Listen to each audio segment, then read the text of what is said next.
Hello everyone, welcome to logic Pathshala channel. आज हम discuss करने जा रहे हैं पॉलिटी में directive principles of state policy and fundamental duties. Directive principles of state policies के ऊपर कल भी एक लेक्चर आ चुका है जिसका लिंक आपको डिस्क्रिप्शन में मिल जाएगा और इस लेक्चर की पीडीएफ आपको टेलीग्राम में मिलेगी, उसका भी लिंक आपको डिस्क्रिप्शन में प्रोवाइड कर दिया जाएगा। जो क्वेश्चन हम डिस्कस करने जा रहे हैं ये आपके एग्जाम के लिए बहुत इंपॉर्टेंट है। So let's begin the session. Question number 1 is, where is the constitutional power located enabling the central government to legislate on cow slaughter? केंद्र सरकार को गौ हत्या पर कानून बनाने में सक्षम बनाने वाली संवैधानिक शक्ति कहाँ स्थित है?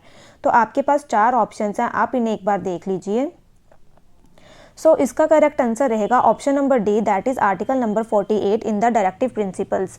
आर्टिकल नंबर 48 की बात करें और काउ स्लॉटर की बात करें तो यह आपका किस में आ रहा है? गांधीयन प्रिंसिपल्स में। और इसमें जो है कि इसमें यह बताया गया था कि किस चीज़ को रोकना है हमने, स्लॉटर ऑफ काउस को, काफ्स को और अदर मिल्क एनिमल्स को। अगर हम बात करें आपकी रेजिड्यूरी पावर की, जो कि कौन से आर्टिकल में आती है? आपके 248 में। हमारे पास 3 लिस्ट होती हैं, एक है आपकी सेंटर लिस्ट जिसे हम यूनियन लिस्ट कहते हैं, एक है स्टेट लिस्ट और एक है आपकी कॉन्करेंट लिस्ट। यूनियन लिस्ट के ऊपर सेंट्रल लॉ बनाता है, स्टेट लिस्ट के ऊपर जो उसके अंदर सब्जेक्ट्स आते हैं इसके ऊपर स्टेट बनाएगी और कॉन्करेंट में यूनियन और स्टेट दोनों बनाती है। तो इसलिए आपका जो एमरजेंसी पावर की बात करें तो ये कहाँ से हमने ली है? एमरजेंसी पावर हम लाए हैं गवर्नमेंट ऑफ इंडिया एक्ट 1935 में। ठीक है, हमारे पास 3 तरह की इमरजेंसी लगाई जाती है। एक है आपकी नेशनल इमरजेंसी जो कि आती है आपकी आर्टिकल नंबर 352 में। एक है आपकी कॉन्स्टिट्यूशनल इमरजेंसी जिसे कि हम प्रेसिडेंट रूल भी कहते हैं, वह आता है आपका आर्टिकल नंबर 356 में। एक है आपकी फाइनेंशियल इमरजेंसी, वह आती है आपकी आर्टिकल नंबर 360 में। आप मुझे कमेंट बॉक्स में बताएंगे कि जो नेशनल इमरजेंसी हमारे देश में कितनी बार लग चुकी है। Question number 2, which article of the Indian Constitution provides for the institution of पंचायती राज? भारतीय संविधान का कौन सा अनुच्छेद पंचायती राज संस्थान के बारे में बात करता है? तो आपके पास 4 ऑप्शंस हैं, आप इन्हें एक बार देख लीजिए। अगर हम पंचायती राज इंस्टीट्यूशन की बात करें तो यह आपका आएगा article number 40, that is option number D. और यह आपका किस में है? यह आपका आएगा किस में है? इसके बारे में लिखा हुआ डीपीएसपी में इसके बारे में बात की गई है। जैसे कि article number 40 of the constitution क्या बताता है आपका कि जो state to organise village panchayat as a unit of self government. अगर हम पंचायती राज की बात करें तो यह आपका जो इंस्टीट्यूशन है इसके बारे में आर्टिकल नंबर 40 में लिखा गया है, लेकिन जो आपका पंचायती राज आया था वह आया था आपका 73rd अमेंडमेंट 1993 में। और कहाँ से लेके कहाँ तक आर्टिकल्स आते हैं ये भी पेपर में पूछा जाता है, तो यह आपका आता है आर्टिकल नंबर 243A से 243O तक। और पंचायती राज में आपके पास कितने सब्जेक्ट्स हैं? आपके पास हैं 29 सब्जेक्ट्स जिनके ऊपर कानून कौन बना सकता है? पंचायत बना सकता है। और ये कौन से उसमें आता है स्केड्यूल में? ये आता है 11 स्केड्यूल में। अगर हम बात करें आर्टिकल नंबर 36 की तो इसमें क्या लिखा गया है? स्टेट का मतलब लिखा गया है, जैसे कि आपकी जो लेजिस्लेटिव एंड एग्जीक्यूटिव पावर्स के बारे में बात की गई है। आर्टिकल नंबर 39 की बात करें तो इसमें क्या है? कुछ ऐसे प्रिंसिपल फॉलो करने के लिए बोले गए हैं जो हमारे स्टेट के लिए इम्पोर्टेंट हैं, जैसे कि अफोर्डेबल लाइफ देनी है, equal pay for equal work देना है। तो यह आपका किस में लिखा है? आर्टिकल नंबर 39 में।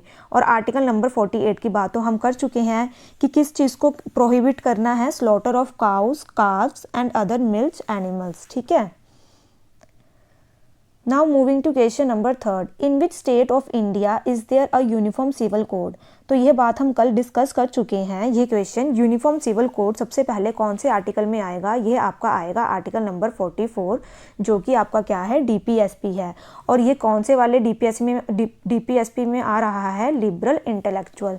जैसे कि मैंने आपको कल बताया था कि जो डीपीएसपी है इनकी कैटेगराइजेशन की गई है 3 पार्ट्स में। एक है सोशलिस्ट प्रिंसिपल, एक है गांधीयन प्रिंसिपल, एक है liberal intellectual principle. Uniform civil code आपका आएगा लिबरल इंटेलेक्चुअल प्रिंसिपल में। और कौन सी ऐसी स्टेट है इंडिया की जहाँ पे इसे लगाया जाता है? तो वह है आपका Goa.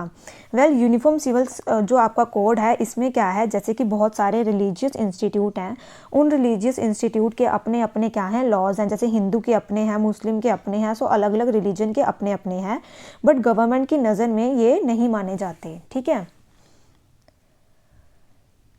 Question number 4 is the directive principles of state policy is a check which is paid on bank's convenience. तो ये किसने बोला था? तो आपके पास ये 4 ऑप्शंस है, आप इन्हें एक बार देख लीजिए। सो इसका आंसर आपका रहेगा option number D, that is KT Seth ने ये चीज़ बोली थी। क्या बोला था कि राज्य के नीति निदेशक तत्व एक चेक हैं जिसका भुगतान बैंक की सुविधा पर किया जाता है। तो ये केटी सेठ जी ने यह बात बोली थी। और जो आपके डीपीएसपी हैं, जैसे कि ये किस लिए बनाए गए हैं, हमारे स्टेट की वेलफेयर के लिए ये पॉलिसीज़ बनाई जाती हैं। और ये आपके नॉन जस्टिशिएबल हैं। कौन से पार्ट में हैं आपके डीपीएसपी? ये हैं आपके पार्ट 4 में और आर्टिकल 36 to 51 के बीच में आते हैं। वेल, अगर हम बात करें के.एम. मुंशी की, तो इन्होंने क्या कहा था प्रियम्बल को? Political horoscope. राजेंद्र प्रसाद जी की बात करें तो ये हमारे क्या थे? पहले प्रेसिडेंट थे। और ये इन्हें क्या कहा जाता है? गांधी ऑफ बिहार के नाम से भी इन्हें जाना जाता है। Question number 5 is equal pay for equal work has been ensured in the Indian Constitution as one of the, तो ये हमने अभी पिछले क्वेश्चन में भी डिस्कस किया है। तो ये आप बताएंगे कौन सा आएगा इसका। आप चारों ऑप्शंस देख लीजिए एक बार। तो इसका आंसर रहेगा आपका directive principles of state policy. और ये किस में आएगा? आर्टिकल 39D में। तो ये equal pay for equal work, मतलब जितना जो काम करेगा, मतलब इक्वल पे देंगे इक्वल काम के लिए। जैसे अगर मेल है या फीमेल है तो जितना वह काम करेंगे उस बेसिस के ऊपर उन्हें उनका क्या दिया जाएगा? पे दिया जाएगा। फंडामेंटल राइट्स की बात करें तो पार्ट 3 में आते हैं, आर्टिकल 12 to 35 में आते हैं। बात करें अगर हम फंडामेंटल ड्यूटीज़ की, तो ये स्वर्ण सिंह कमेटी लेके आई थी फंडामेंटल ड्यूटीज़। पहले आपकी 10th थी, फिर उसके बाद 86th अमेंडमेंट 2002 में ये आपकी 11 हो गई थी। ठीक है। और डीपीएसपी के बारे में कौन सा पार्ट है आपका? 4 और आर्टिकल आपका 36 to 51। Question number 6 is article 43A of Indian constitution. 43A जो आपका आर्टिकल है, ये क्या बात करता है? Participation of workers in management of industries deal with.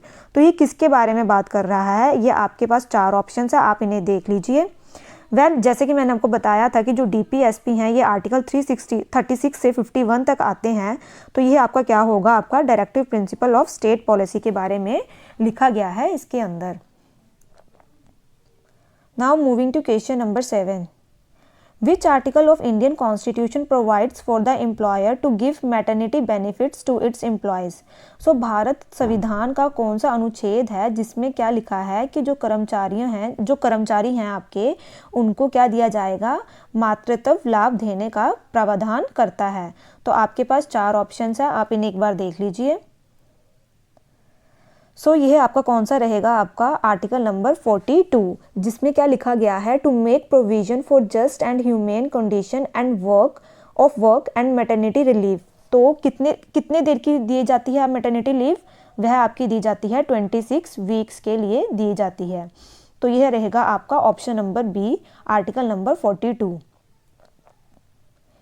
Question number 8 is reservation for scheduled caste and scheduled tribes in the service has been provided in the Indian Constitution.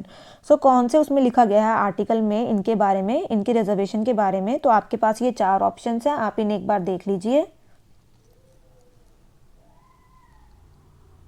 सो इसका correct answer रहेगा article number 335, जिसमें कि इनके promotion के बारे, जिसमें कि इनके SC और ST के रिजर्वेशन के बारे में लिखा गया है। तो आपका आंसर रहेगा ऑप्शन नंबर सी।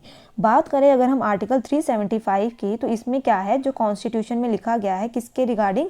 कि जैसे कोर्ट है, अथॉरिटीज़ हैं, ऑफिसर्स हैं, ये मतलब इसके अकॉर्डिंग काम करेंगे। ठीक है, इसमें लिखा गया है 375 में। 315 में आपका लिखा गया है पब्लिक सर्विस कमीशन के बारे में।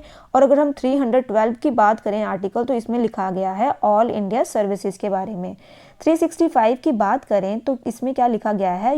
जो यूनियन ने जो रूल्स एंड रेगुलेशंस दिए हैं, अगर वो इफेक्टिव नहीं लग रहे तो आपका क्या लगाया जाता है? आपका कॉन्स्टिट्यूशनल इमरजेंसी लगाई जाती है। तो ये आपका आर्टिकल नंबर 365 में लिखा गया है। Question number 9 is the ideals and objectives outlined in the Parliament of the Indian Constitution have been further elaborated in। तो आपके पास ये 4 ऑप्शंस हैं, आप इन्हें एक बार देख लीजिए। आपने क्या बताना है कि जो भारतीय संविधान की संसद में उल्लेखित आदर्शों का उद्देश्यों को आगे विस्तार में बताया गया है, तो वह किस में बताया गया है? तो ये किस में बताया गया है आपका? ये आपका बताया गया है डीपीएसपी में, जो कि आपके किस में आते हैं, आर्टिकल 36 to 51 में। और जो आपका डीपीएसपी है इसमें आपके क्या क्या होता है, डीपीएसपी में यह आपका वेलफेयर के लिए, स्टेट की वेलफेयर के लिए पॉलिसीज़ बनाई जाती हैं। डीपीएसपी हमने कहाँ से लिए थे, आयरलैंड से लिए थे, ठीक है। और डीपीएसपी में कौन सी लिखी है, आपकी सोशल एंड इकोनॉमिक डेमोक्रेसी की बात की गई है। Ideal of welfare states are contained in, तो ये हम डिस्कस कर चुके हैं, ये अब आप सभी को आना चाहिए। तो ये है आपका डीपीएसपी, और कौन सा पार्ट है इसका, 4, आर्टिकल 36 to 51। फंडामेंटल राइट्स को हम क्या कहते हैं, मैग्ना कार्टा, और फंडामेंटल राइट्स आपके आर्टिकल आते हैं 12 to 35 के बीच में, पार्ट 3 में आते हैं। और ये प्रीएम्बल ऑफ द कॉन्स्टिट्यूशन में आप मुझे ये बताएंगे 42nd अमेंडमेंट जो 1976 में हुई थी, उसमें 3 वर्ड्स ऐड हुए थे, तो वह आपको मैंने याद करने का तरीका बताया था SSI। तो आप कमेंट बॉक्स में ये बताएंगे कि ये SS और I ये किस चीज़ के बारे में बात कर रहे हैं। Question number 11 is article 39A of Indian constitution equal justice and free legal aid deals with, तो ये किसके कौन सी उसमें आएगा आपका, यह आपका आएगा option number B, that is directive principles of state policy. तो कौन से आर्टिकल में है, ये आपका आर्टिकल 36 to 51 में डीपीएसपी की बात की गई है। और जो आपके डीपीएसपी हैं इसके अंदर आपके किसके बारे में है, सोशल एंड इकोनॉमिक डेमोक्रेसी की बात की गई है। पॉलिटिकल डेमोक्रेसी की बात करें तो वह आपकी फंडामेंटल राइट्स में की गई है, इसे आप याद रखना। Question number 12 is which of the following ensures economic justice to Indian citizens. So जैसे कि मैंने ये अभी अभी बताया है कि कौन सी जस्टिस, पॉलिटिकल जस्टिस की बात करें तो वह आपकी फंडामेंटल राइट्स में है। सोशल एंड इकोनॉमिक डेमोक्रेसी की बात करें तो यह आपकी किस में है, डीपीएसपी में है। तो इसका आंसर रहेगा ऑप्शन नंबर डी। प्रीएम्बल की बात करें तो इसे पहले क्या कहा जाता था, ऑब्जेक्टिव रेजोल्यूशन। फंडामेंटल ड्यूटीज़ की बात करें तो यह आपकी ऐड हुई थी 42nd अमेंडमेंट 1976 में, पार्ट 4A में आई थी। और कौन सी कमेटी की रिकमेंडेशन से आई थी, ये आई थी स्वर्ण सिंह कमेटी की रिकमेंडेशन से आई थी। Fundamental rights part 3 article 12 to 35, और इसे क्या कहते हैं, Magna Carta. Question number 13 is which part of the constitution of India ensures the social and economic democracy. So इसे हमने बहुत बार अब डिस्कस कर चुके हैं, तो इसका आंसर रहेगा आपका option number C, that is directive principle. बात करें अगर हम सेंटर स्टेट रिलेशन की, तो सेंटर स्टेट रिलेशन में आपके पास एक कमीशन आया था, Sarkaria commission.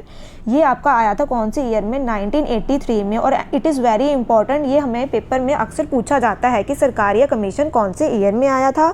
Centre state relation को लेकर एक पुंछी कमीशन भी आया था, जो कि आपका आया था 2007 में। तो ये आपका सेंटर स्टेट रिलेशन की बात होगी। Question number 14 is who said about Ram rule through village rule. ग्राम शासन के माध्यम से राम शासन के बारे में किसने बोला था। तो आपके पास 4 ऑप्शंस हैं, आप इन्हें एक बार देख लीजिए। इनकी बात करें तो यह आपका किसने बोला था, यह आपका बोला था महात्मा गांधी जी ने। जो राम राज्य वर्ड है इसको यूज़ करने वाले पहले इंसान थे आपके स्वामी विवेकानंद जी। और राम राज्य का मतलब क्या है, सबको equal rights and equal opportunities provide करना। विनोबा भावे की बात करें तो इन्होंने कौन सी मूवमेंट करी थी, इन्होंने आपकी करी थी भूदान मूवमेंट। और ये इंडिविजुअल सत्याग्रही थे, ठीक है। और इन्हें ये फर्स्ट पर्सन थे एशिया के जिन्हें कि कौन सा अवार्ड दिया गया था, ये आप मुझे कमेंट बॉक्स में बताएंगे। Consider the following provisions under the directive principles of state policy as enshrined in the Constitution of India। तो आपके पास ये 4 ऑप्शंस हैं, आप इन्हें एक बार देखें। और इसमें आपने क्या बताना है, इसमें बताना है कि इसमें गांधीयन प्रिंसिपल्स कौन से हैं। तो जैसे कि हम पहले की बात करें, securing for citizens of India a uniform civil code, तो इसके बारे में हमने बात करी थी। ये आर्टिकल 44 में आता है और ये आपका लिबरल इंटेलेक्चुअल प्रिंसिपल में आता है। Organising village panchayat article number 40 Gandhian principle. Promoting cottage industry in rural areas article number 43, और कौन सा प्रिंसिपल है, ये भी आपका गांधीयन प्रिंसिपल है। Securing for all workers reasonable leisure and culture opportunities, तो ये आपका है सोशलिस्ट प्रिंसिपल। तो अब इसमें कौन कौन सा है गांधीयन प्रिंसिपल, आपका है 2nd and 3rd है, ये आपका गांधीयन प्रिंसिपल है। तो इसका आंसर रहेगा ऑप्शन नंबर बी। तो इसका आंसर है आपका option number B. Question number 16 is which of the following article of Indian constitution is related with the declaration of welfare of state. तो इसके बारे में हम बात कर चुके हैं। तो आपके DPSP आते हैं 36 से 51, तो 99 नहीं रहेगा, 39 होगा, 59 नहीं है, 69 नहीं है। तो इसका आंसर आपका क्या रहेगा? ऑप्शन नंबर बी, जिसमें कि आपका किसके बारे में बात किया गया है? DPSP के बारे में बात की गई है। आर्टिकल 99 की बात करें तो इसमें ओथ के बारे में बात की गई है जो पार्लियामेंट के लोगों को दिलाई जाती है। 59 में प्रेसिडेंट के ऑफिस के बारे में बात की गई है और 69 में हमने किसकी बात की है? वाइस प्रेसिडेंट की ओथ के बारे में बात की गई है।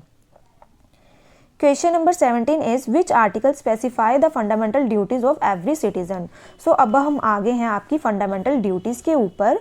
तो फंडामेंटल ड्यूटीज़ की बात करें तो सबसे पहले हम ये जानेंगे कि जो आपकी फंडामेंटल ड्यूटीज़ हैं ये आती हैं आपकी पार्ट 4A में, आर्टिकल 51A में, और स्वर्ण सिंह कमेटी की रिकमेंडेशन से ये ऐड हुई थी। सबसे पहले ये 10 थी, उसके बाद जो अमेंडमेंट हुई थी 86th अमेंडमेंट 2002, जिसमें कि यह आपकी 11 फंडामेंटल ड्यूटीज़ हो गई थी। सो ये इसका आंसर क्या रहेगा? Option number 3। बात करें अगर आर्टिकल 80 की, तो इसमें क्या लिखा गया है? काउंसिल ऑफ स्टेट्स, जैसे कि आपकी जो राज्यसभा है इसकी कंपोजिशन के बारे में बात की गई है। आर्टिकल 343 की बात करें तो इसमें आपकी बात की गई है official language of the country की। 356 की बात करें तो इसमें है आपकी स्टेट इमरजेंसी, जैसे कि प्रेसिडेंट रूल भी कहते हैं जिसे, और कॉन्स्टिट्यूशनल इमरजेंसी भी कहा जाता है। Question number 18 is from which of the following are the fundamental duties adopted. तो हमने फंडामेंटल ड्यूटीज़ को कहाँ से अडॉप्ट किया है? तो ये आपने करा है रशिया USSR कॉन्स्टिट्यूशन से। यह आपका आ जाएगा पार्ट 4A, 51A, और स्वर्ण सिंह कमेटी और 42nd अमेंडमेंट जब आई थी उसमें इन्हें ऐड किया गया था, और तब थी आपकी 10 फंडामेंटल ड्यूटीज़ और एक आपकी ऐड ऑन हुई थी कौन सी अमेंडमेंट में? 86th अमेंडमेंट में। यह अब आपको याद हो जाना चाहिए। Question number 19 is which of the following statement regarding the fundamental duties contained in the constitution of India are correct. So पहला आपका दिया गया है fundamental duties can be enforced through writ jurisdiction. तो यह बिल्कुल गलत है। जैसे कि मैंने आपको कहा था, रिट किसके लिए थी? आपकी फंडामेंटल राइट्स के लिए, और फंडामेंटल ड्यूटीज़ हैं ये आपकी नॉन जस्टिशिएबल है, तो इनके लिए आप रिट्स नहीं डाल सकते। Fundamental duties have formed a part of constitution of India since it's adoption. ऐसा बिल्कुल नहीं है। जो आपकी फंडामेंटल ड्यूटीज़ थी ये बाद में ऐड ऑन की गई थी 46th अमेंडमेंट 1976 में, तो ये भी आपका गलत हो गया। Fundamental duties have become a part of constitution of India in accordance with the recommendation of स्वर्ण सिंह कमेटी, तो ये आपका ठीक है। तो आपका इसका आंसर, और fundamental duties are applicable only to the citizens of India, ये भी आपका ठीक है। तो यह आपका कौन सा रहेगा? Option number 3rd and 4th is correct, तो डी इसका आंसर रहेगा। Question number 20 is which of the following is correctly matched. तो आपने ये बताना है कि इनमें से करेक्टली मैच्ड कौन सा है। वेल, पार्ट 2 में क्या आता है? आपका फंडामेंटल राइट्स नहीं आते, वह आपके पार्ट 3 में आते हैं। सिटीजनशिप आपकी पार्ट 2 में आती है। पार्ट 4A में फंडामेंटल ड्यूटीज़ हैं, ये बिल्कुल ठीक है। तो आप मुझे कमेंट बॉक्स में ये बताएंगे कि पार्ट 5 में क्या आता है। तो इस क्वेश्चन का आंसर है आपका C. Question number 21 is it shall be duty of every citizen of India to protect and improve the natural environment. This statement refers to which of the following articles of the constitution of India. तो ये किस article में इसके regarding लिखा गया है? तो आपके पास ये 4 ऑप्शंस हैं, आप इन्हें एक बार देख लीजिए। सो यह आपका लिखा गया है option number C, that is article number 51A में। क्या लिखा गया है कि it shall be the duty of every citizen. Bharat के हर एक नागरिक की क्या ड्यूटी है कि वह प्रोटेक्ट करे और इम्प्रूव करे किसको? नेचुरल इन्वायरमेंट को। सो एक आपका ना 48A भी आर्टिकल है जिसके अंदर लिखा गया है to protect and improve the environment and to safeguard forest and wild life. तो इसमें कंफ्यूज मत होना, ये पेपर में अक्सर ऑप्शंस ऐसे दिए जाते हैं क्योंकि इसमें जो लिखा है 51A में उसमें लिखा है आपका to protect and improve the natural environment, ठीक है। और जो इसमें लिखा गया है 48A में वह लिखा गया है to protect and improve the environment and to safeguard forest and wild life. तो इसमें आप कंफ्यूज मत होना। आर्टिकल 21 की बात करें तो इसके बारे में मैंने आपको बहुत बार बता चुकी हूँ, तो इसे आप मुझे कमेंट बॉक्स में बताएंगे कि 21 में हमने किस बारे में बात की थी। Now moving to question number 22। Which of the following does not come under fundamental duty. तो आपने ये बताना है कि इनमें से कौन सा फंडामेंटल ड्यूटी में नहीं आता। तो आपके पास 4 ऑप्शंस है, आप इन्हें एक बार देख लीजिए। Well, to safeguard public property, ये ठीक है आपका। To protect and improve the natural environment, इसके बारे में हमने अभी बात की है, ये भी आएगा। टू प्रोटेक्ट हार्मनी, ये भी आएगा। To protect freedom of speech and expression, ये नहीं आएगा। तो इसका आंसर क्या रहेगा? 4th ऑप्शन, क्योंकि ये है आपका फंडामेंटल राइट आर्टिकल 19 में जिसके बारे में लिखा गया है। Question number 23 is by what term the 10 commandments of 42nd constitutional amendment act are called. तो इसे क्या कहा जाता है? वह है आपकी फंडामेंटल ड्यूटीज। कौन, किसकी रिकमेंडेशन थी? स्वर्ण सिंह कमेटी की। Question number 24 is under the constitution of India which one of the following is not a fundamental duty. तो आपने इसमें बताना है कि कौन सी फंडामेंटल ड्यूटी नहीं है। वेल, आपकी जो to vote in a public election, यही इसका आंसर रहेगा, ये फंडामेंटल ड्यूटी नहीं है। To develop the scientific temper, ये आपकी फंडामेंटल ड्यूटी है, ठीक है। टू सेफगार्ड पब्लिक प्रॉपर्टी, ये भी आपकी फंडामेंटल ड्यूटी है। To abide by constitution and respect its ideal, तो ये भी आपकी फंडामेंटल ड्यूटी है। तो वोट इन पब्लिक इलेक्शन, ये आपकी फंडामेंटल ड्यूटी नहीं है। तो इसका आंसर रहेगा option number A. Question number 25 is which of the following is not a fundamental duty. तो इसमें से आपकी कौन सी फंडामेंटल ड्यूटी नहीं है? To abide by constitution and respect the national flag, संविधान का पालन करना और राष्ट्रीय ध्वज का सम्मान करना, ये आपकी फंडामेंटल ड्यूटी है, ठीक है। To promote harmony and brotherhood, भाईचारे को बढ़ावा देना, ये भी आपकी फंडामेंटल ड्यूटी है। To uphold and protect the sovereignty, संप्रभुता को बनाए रखना और उसकी रक्षा करना भी आपकी फंडामेंटल ड्यूटी है। Abolition of titles except military and academic, तो ये है आपका कौन से आर्टिकल में? 18 में, और ये क्या है आपका? Fundamental right. तो इसका आंसर रहेगा ऑप्शन नंबर डी। वेल, अब हम कल वाले क्वेश्चंस डिस्कस कर लेते हैं। मैंने आपसे पूछा था कि जो writ issued by judiciary inquiring upon the executive to do so what it should have done with in its stipulated power, तो ये कौन सी रिट इशू की जाती है? फिर मैंडामस की जाती है। फिर दूसरा क्वेश्चन था कि who restrict fundamental rights of citizens, तो कौन है जो रीजनेबल रिस्ट्रिक्शंस लगा सकता है फंडामेंटल राइट्स के ऊपर? तो वह था आपका पार्लियामेंट। क्वेश्चन नंबर 3 मैंने पूछा था कि कौन सा ऐसा आर्टिकल है कॉन्स्टिट्यूशन में जिसमें कि क्या लिखा है कि जो इंडिविजुअल है वह सुप्रीम कोर्ट जा सकता है डायरेक्टली अगर उसके फंडामेंटल राइट्स का क्या होता है? वायलेशन होता है। तो वह आपका आर्टिकल था 32। अगर सुप्रीम कोर्ट की बात करें तो उसमें आएगा आपका आर्टिकल नंबर 226। और एक क्वेश्चन मैंने आपसे ये भी पूछा था कि कौन सी ऐसी अमेंडमेंट है जिसमें कि आपकी जो वोटिंग एज है वह 21 से 18 ईयर्स कर दी गई थी, जिसे कि हम यूनिवर्सल एडल्ट सफरेज और यूनिवर्सल एडल्ट फ्रेंचाइज के नाम से भी जानते हैं। तो वह आपकी जो अमेंडमेंट हुई थी वह थी 61st अमेंडमेंट 1988 में हुई थी। नाउ हम आज के क्वेश्चंस देख लेते हैं। Question number 1 is which fundamental right in the Indian constitution includes abolition of untouchability. Question number 2 is who made this statement that directive principle of state policy are like bank check whose payment is done by bank at his own will. Question number 3 is if the DPSP would have not been enforced by government where can be citizen go. So इनका answer आप मुझे comment box में बताएंगे. So thank you so much for watching this session. अब जो इसका fundamental duties का जो भी पार्ट रह जाएगा वह हम आपको नेक्स्ट वीडियो में उसके बारे में बात करेंगे.